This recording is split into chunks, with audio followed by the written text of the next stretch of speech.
Ça va. Jérôme, les 4 ans. Comment tu vas? Ça va? Une réflexion. Me dis pas joyeux anniversaire. Non, me mais dis pas maintenant, joyeux anniversaire. aujourd'hui, donc un constat, une réflexion. Bah, tu sais, le constat il est toujours le même. À un moment donné, si on tire le bilan, on n'a rien gagné. Et je dirais même, on a encore plus perdu par rapport à ceux pourquoi on était sortis dans la rue. Tu sais, je te l'ai toujours dit. Un peu prétentieux, on disait qu'on était des êtres éveillés, qu'on allait éveiller les autres. En tout cas, on a mis des alertes en place. Et les alertes aujourd'hui, elles font plus que sonner, c'est même encore plus grave. Donc si à un moment donné, les gens ne veulent pas réagir, parce que qui que l'on soit, quoi que l'on vote, quoi que l'on mange, quoi que l'on... avec qui on fait l'amour quelque part, aujourd'hui, on est tous assujettis au même tarif et on se fait tous déglinguer à la caisse, quoi qu'il advienne. Donc tu vois, à un moment donné, comme on dirait l'autre, remettons l'église au centre du village, faisons en sorte que les gens puissent manger à leur faim, avoir du temps pour réfléchir, se réapproprier la politique et de revenir un petit peu aux manettes. Il y a Yves de Tarbes qui avait eu une formule très sympa à la radio l'autre jour qui a dit « Nous, on veut récupérer le cargo, puis une fois qu'on l'aura fait, on récupère le cockpit et après, on va commencer à pouvoir manœuvrer un petit peu le cargo. » C'est à ça qu'on devrait arriver aujourd'hui, avec un peu plus de démocratie directe pour qu'on puisse être entendu. Mais la vraie réalité aujourd'hui, on va arrêter de les appeler tu sais, le petit animal qui te fournit de la laine. On va arrêter de les appeler comme ça, mais peut-être essayer de les convaincre, leur faire comprendre qu'aujourd'hui, ça va être de pire en pire. Et que tout ce qui se passe aujourd'hui, on ne reviendra jamais en arrière. Tout simplement. Tu vois ? Il faut que ces gens-là, aujourd'hui, puissent réaliser qu'on est tous assujettis au même problème, qui que l'on soit. Tu rencontres beaucoup de gilets jaunes. Après, la question moi, que je te pose, c'est peut-être que tu leur poses, vous êtes où, vous revenez quand? Parce qu'ils se sont bougés pour certains à 1,40 l'essence. Et là, maintenant, c'est même 2,40. Alors moi, je vais pas dire aux gilets jaunes qui sont rentrés à la maison, vous êtes où? Parce que je sais qu'ils sont là, que beaucoup ont eu peur, que beaucoup ont été traumatisés par ce qui s'est passé, que beaucoup ont eu besoin de retrouver leur famille, leur travail, malgré tout, tu vois. Je vais pas. Par contre, tous ceux dans la rue qui n'ont pas été forcément gilets jaunes, qui viennent me voir et qui me disent vous êtes où aujourd'hui, la vraie question c'est vous avez été où vous pendant 4 ans et vous êtes où aujourd'hui? Parce que nous on sait où on est. Parce que si on vient me voir, c'est que le mec il sait où je suis. Pose-toi la question de savoir. Quand les gens viennent te voir en te disant c'est bien ce que vous faites. Pourquoi? Tu vis pas dans le même monde que moi? Moi je paye peut-être plus cher que toi, puisqu'apparemment j'ai l'impression de me battre que pour moi. Alors qu'apparemment tu payes le même prix que moi aujourd'hui à la pompe à essence. Quand tu te dis c'est bien ce que tu fais, c'est que toi tu sors, t'es là, tu vois. Et je le disais le jour sur un plateau, la déresponsabilisation d'une majeure partie des Français aujourd'hui qui attendent le chèque énergie, qui attendent la déneigeuse quand t'as 5 qui tombent de neige sur Paris. Non, à un moment donné, ils n'ont pas compris qu'on va arriver dans un monde, et c'est malheureux, où il va falloir un petit peu se démerder tout seul. Et que la seule chose qu'on veut, c'est pas l'aumône, c'est pouvoir vivre de son salaire. Et quand tu as fini de vivre avec ton salaire, que tu puisses profiter du reste de ton salaire. Attends, fais une photo. Tu comprends? C'est ça que les gens devraient réaliser aujourd'hui. Tu vois, l'éternelle question, comme on l'a vu encore hier soir. On vous attend, vous êtes où? Vous faites quoi? Pourquoi? Pour qu'on aille encore une fois se faire déglinguer? Merci. Pour qu'encore une fois on se fasse crever des yeux, insulter, dénigrer, qu'on nous traite de moins que rien? Là, ils vivent pas dans la même France que nous, c'est pas possible. Jérôme, va prendre le métro. Pourquoi? Va prendre le métro, tu vas voir où ils vont les gens. Ils vont à Chaussée-d'Antin. Ils vont à Chaussée-d'Antin, ils vont voir les vitrines, le métro en bas. il veut te dire que les gens sont désintéressés. Voilà, il y a plein de monde qui va voir le truc. On voit le métro, c'est à 500 mètres à pied. Voilà. C'est juste là. Voilà, ils vont là-bas. Tu vois? Ils vont là-bas.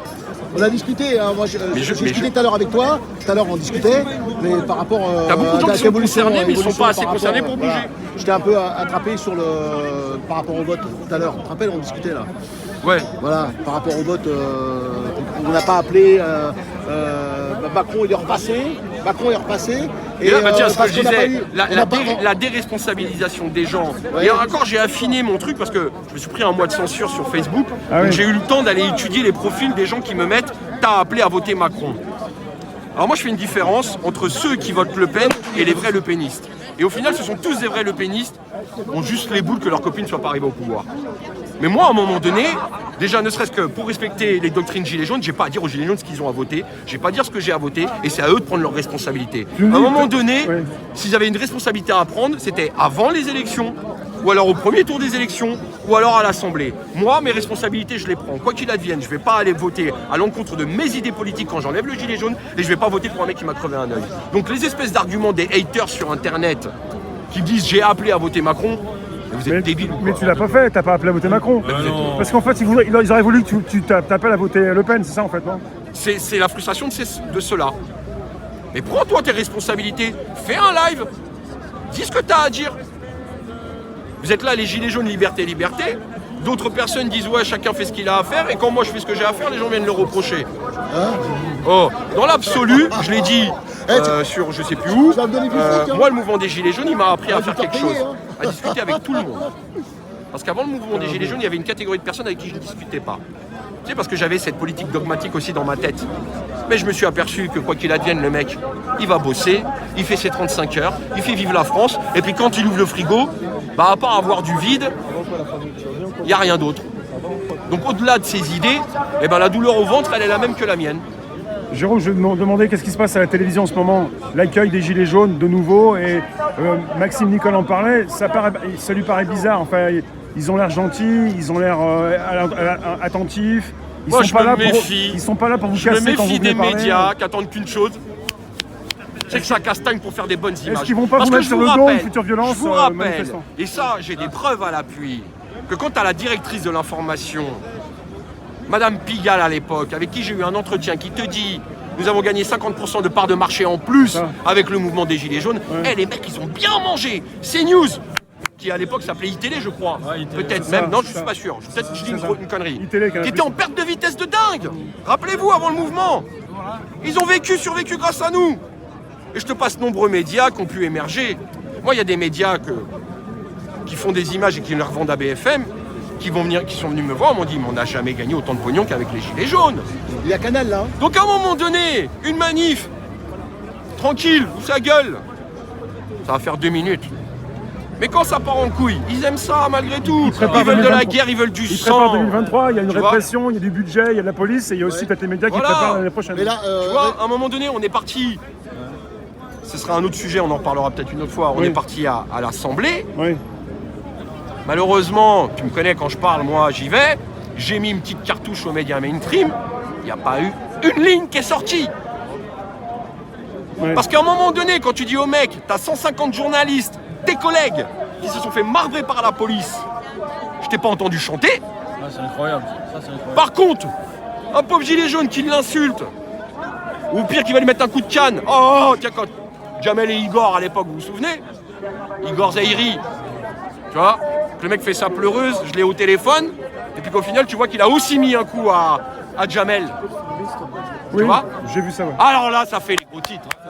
Alors là, ça explose. Mais ton pote qui s'est fait déglinguer 150 journalistes. Un des personnages clés de l'affaire qui a pu avoir le son, j'ai oublié son nom, je m'en excuse, d'accord, le mec, journaliste, il a fait la Roumanie en 89. Il a fait la Syrie. Il revient en entier, tout va bien. Il fait une manif sur Paris, il a fait perdre un œil. Et il parlait de guerre à l'époque, de scène de guerre. Oui. Tu vois? Ils veulent ça. Donc moi, derrière cette phrase, vous êtes où? Vous faites quoi là? Non, parce que tu vois, ça manque un peu de piquant à la télé. Mais nous, on n'a pas envie de piquer, nous. Ils veulent de l'image, ils veulent du sensationnel, du buzz. Nous, on veut manger. Tu vois? À un moment donné, avant de t'intéresser au phénomène de violence, intéresse-toi aux revendications, qui aujourd'hui ont pris encore plus de puissance, encore plus de poids qu'il y a 4 ans. L'essence de T'as 40. vu, hier, j'ai pris mon téléphone et j'ai dit 34% les légumes. D'accord, 20% le beurre et la crème fraîche, l'huile à 20%, les pâtes à 20%, les rayons qui se vident, l'essence à 2 €, l'énergie qui va exploser. On te parle d'un bouclier fiscal. Moi, je te parle d'une bulle fiscale. Et comme toute bulle, elle va éclater. Et à un moment donné, l'argent gratuit, encore plus sous la Macronie devant la bourse, place de la bourse, même s'il n'y a plus de thunes à l'intérieur, d'où ça existe l'argent gratuit? Parce que toute la thune, là, 46 milliards, t'entends des sommes, tiens ce matin je mets France Info, 10 milliards pour les entreprises, 46 milliards pour les ménages, 15 milliards pour acheter des chars pour fermer la gueule à tout le monde. Wesh, 3 000 milliards de dettes. Je te jure, tonton, 3 000 milliards de dettes. Toi, t'as 200 € de découvert. Tu vas à la banque faire un chrome, le mec il te regarde, il sort. Nous on a 3 000 milliards de dettes et on arrive encore à emprunter de l'argent. Mais c'est qui ce banquier? Parce que moi j'ai besoin d'une voiture. Tu vois? C'est qui ce banquier? 3 000 milliards de dettes? T'as des gens qui dorment dans la rue. De plus en plus, ouais. 3 000 milliards de dettes, t'attends 9 heures à l'hôpital aujourd'hui, les gamins ont tous une épidémie de bronchiolite, tous les pédiatres s'inquiètent. 3 000 milliards de dettes. L'éducation qui part en couille. Mais je te jure, 3 000 milliards de dettes. Qu'est-ce 3 000 milliards de dettes, on a la moitié du parc nucléaire qui ne fonctionne pas. Donc on a fait quoi? On a pris cet argent, on a acheté des centrales, on a oublié avec l'argent aussi peut-être de les maintenir en bon état, parce que accessoirement maintenir en bon état, ça peut éviter de faire boum et qu'on devienne tous gilets jaunes, pour le coup. Hein, d'accord. Et dans un deuxième cas, ça nous permettrait aujourd'hui de ne pas être en galère. Sauf que tout ce genre, on l'a payé, on l'a mis sur la table pour les centrales nucléaires. Et aujourd'hui, on te dit quoi? Ah bah ça fonctionne pas. Alors tu vas devoir payer plus cher, tu vas respirer, comme il disait, d'un demi-poumon et tu vas te chauffer à 19 degrés. Mais attends, mec, on a payé tout ça. On a payé tout ça. Et aujourd'hui, on essaye de te faire croire que l'électricité pousse sur un arbre en Ukraine, qu'on appelle l'électronier, avec le fruit l'électron, et quand tu l'épluches, t'as du jus. Mais comme c'est la guerre, t'as vu, bah, le fruit il vient plus. Non mais sérieusement les gens, Jérôme. On les a payés ces centrales, on les a payées, on a payé pour qu'elles soient maintenues avec 3 000 milliards de dettes et aujourd'hui on te dit, ça marche pas. Jérôme, on dit Et tu vas payer merci plus cher. Hollande. Merci Hollande. Non, mais- merci Hollande. Merci qui tu veux, Mais merci c'est mes Hollande. poches frère, Ouais, mais merci c'est- tes poches, c'est Hollande. merci les poches à Shelby, C'est Hollande merci qui a- tes poches, qui a créé merci ça. les poches à Eric tonton. C'est Hollande qui a créé ça. Ouais, peut-être. Qui a démonté le nucléaire. Hollande, C'est Pierre, Hollande. Paul ou Jacques, ouais, mais C'est tiens, Hollande. va le dire Voilà. à Hollande. Moi je te Ouais, dis c'est mes Hollande, poches. il nous vient- Tu C'est vois Hollande qui nous a Ouais, mis bah, c'est les c'est politiques la qui nous faute ont de Hollande, voilà c'est fait. Bah, aujourd'hui on a payé, il est où l'argent? Article 35. Oui peut-être, il est où Article l'argent? 35 de la Il est où l'argent? Constitution. Parce que C'est moi je te Hollande. dis 3 000 milliards de dettes, t'as minimum des hôpitaux en platine et des écoles en or. Il est sur des comptes, Tu vois, ça il est brille. parti sur des comptes. Tu vois? À un moment donné, ah si, 3 000 milliards de dettes, bah, quand tu fais un petit geste de don public pour les EHPAD, bah, tu sais, on a appris ce qu'ils en faisaient. Ils le jouent en bourse. Ouais. Et pendant ce temps-là, nos anciens meurent avec un manque de dignité, la mère d'occu, parce oui. qu'ils ont le droit à 3 couches par jour Ah oui. et une femme pour pouvoir les aider, alors qu'ils en auraient besoin de 3. Voilà, 3 000 milliards de dettes. On est d'accord?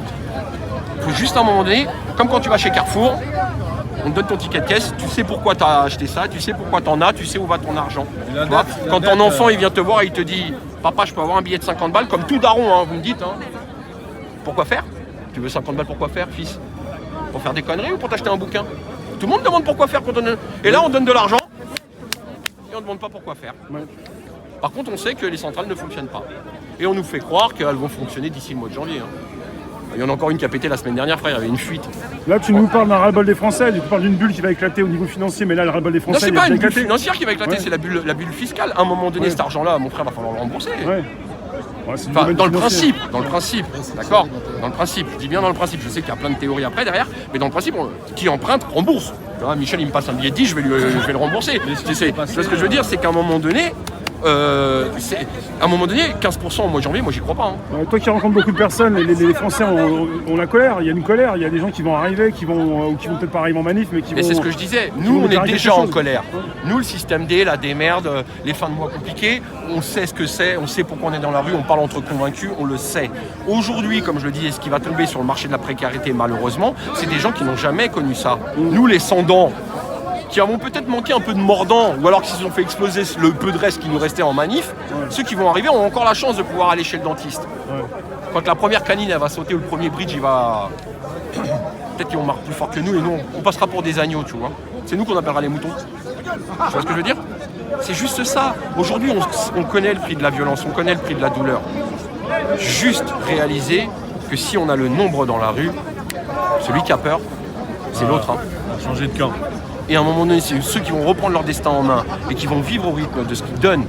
C'est nous, c'est l'ensemble des peuples, l'ensemble des Français qui travaillent aujourd'hui et qui en chient, quoi. D'accord? Moi, je veux juste un truc. Tous les produits de consommation, type légumes, pâtes, huile, machin, on est tous sur une progression à 2 chiffres. Entre 18 et 25%, voire 100% pour la volaille. D'accord? Et on te sort, je suis pas un mathématicien, hein, et on te sort une inflation à 6. De 2 chiffres, on passe à 1 chiffre. Oui. Alors je sais que les pourcentages, on les additionne pas, on fait pas des moyennes. Mais un truc qui est suspect quand même, tu vois. On te sort une inflation à 6 de l'État et t'as pas un prix qui est en dessous de 20% d'augmentation. Tu vois? Voilà. On peut parler des restrictions alimentaires en 2023. Tu sais- les restrictions alimentaires en Tu 2023 sais là, vont arriver. les rayons, j'en ai parlé souvent des rayons. Il y a la légende qui dit que je suis plombier, j'ai fait 20 ans dans les Carrefour et les Leclerc. L'état des rayons aujourd'hui, si j'avais été chef de rayon ou employé libre-service, je me faisais taper sur les doigts. Hein. Parce que c'est mortel ce qui se passe dans les rayons. Et je commence à avoir des éléments de réponse. Tu as des usines qui ferment. Tu as par exemple l'usine Pépito qui a fermé en Belgique. Tu trouves plus de Pépito et de granola dans les rayons. Oui. Ou alors très peu. Tu as un autre phénomène aussi qui est la pénurie d'emballage pour les produits de première pour se laver, type savon, tu as des produits, t'as des problèmes d'emballage. Et puis tu as aussi le fait que, par exemple, tu as 200 références de pâtes dans les magasins. Et aujourd'hui, je te donne un exemple, les producteurs de pâtes vont peut-être faire que des spaghettis et des coquillettes. Fini tout le reste de la gamme. On va revenir, tu sais quoi, comme quand j'étais gamin, tu allais dans le rayon gâteau, tu avais quoi? BN, Pépito, Petit Prince, et tu avais le sac d'1 kilo en bas. Ouais. Tu sais, les petits biscuits avec il y avait écrit je t'aime dessus, ou tu vas passer une bonne journée. Vous vous rappelez de ces gâteaux-là? Mon grand-père le donnait au yinche. Ouais, tu vois, mais c'était très bon. Non mais, et on va avoir le casse-croûte, tu sais, le paquet jaune. Et même ça, ils ont réduit la taille du casse-croûte. Avant, si t'avais un biscuit comme ça, frère, bah tiens, c'est pour ça qu'on était descendants, on les laissait dessus. Tu vois, t'auras que ça comme gâteau. C'est vrai ou pas? On mettait du beurre dessus et de la confiture, tu laissais une dent dans le... Bah, ils sont plus moelleux quand même aujourd'hui. Je te jure. On va revenir au casse-croûte. Tu vois, on va revenir à ce que... Tu vois, mec, on a mis 40 ans, on a évolué de ouf, on va revenir en arrière. Tiens, attends, bouge pas, il y a mon cheval qui a besoin de foin. Non mais sérieux. Non mais Jérôme, c'est pour ça qu'il faut fédérer. Attends, mon Léo, Il faut bouge être pas. archi uni. Il faut être archi uni face à ces hyènes. Face à hyènes. Ouais, non, mais t'as raison, mais il faut être uni face à ces hyènes.